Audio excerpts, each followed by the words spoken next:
Vasistha continued.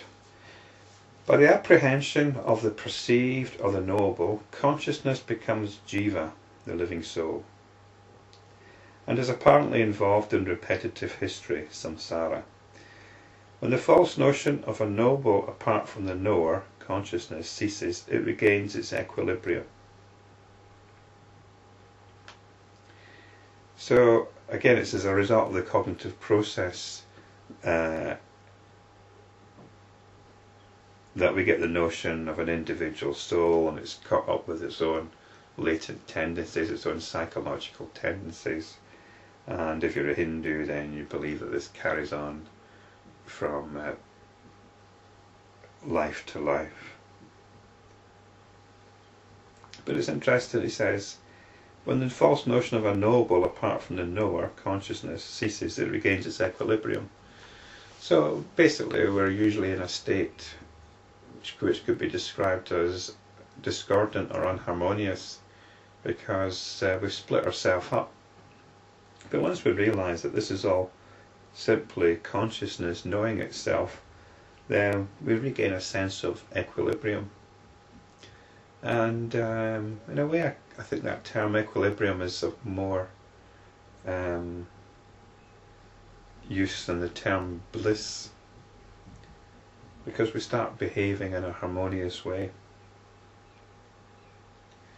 In an orderly and sometimes disorderly way, the one Mahajiva thus becomes individual jiva, inheriting from the previous generation the sense of duality and of individuality.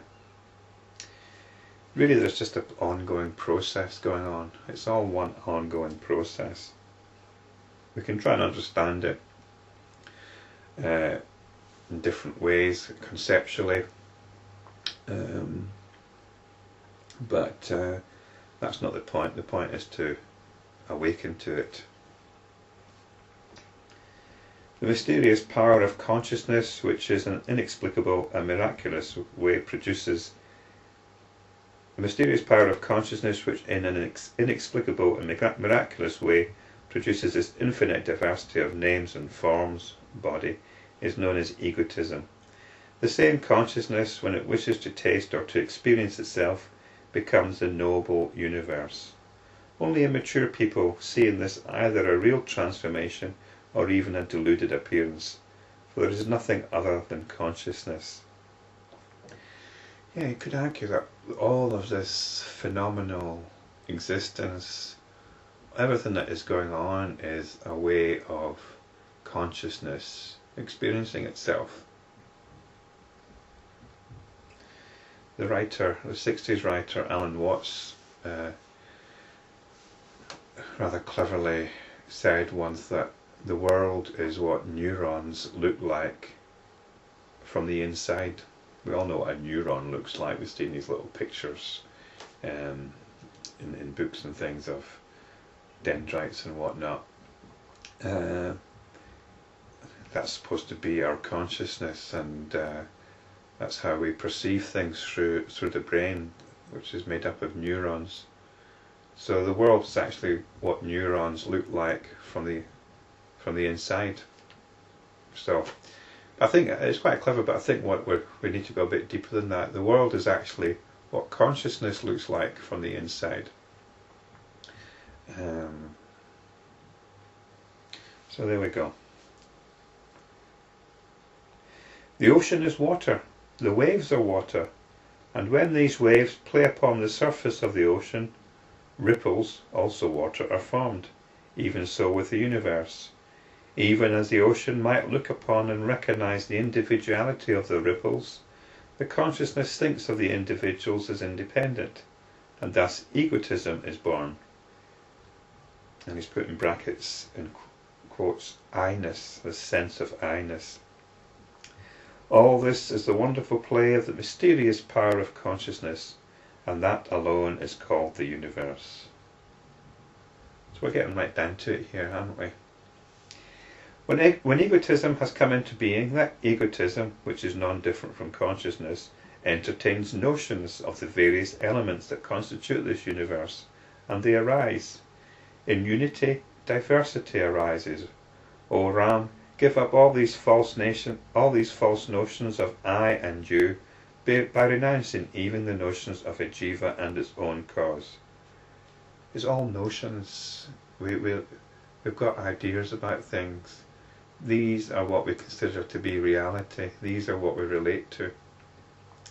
And this is what we have to give up. Get back to the sense of being. Just be open and aware of the field of experiencing.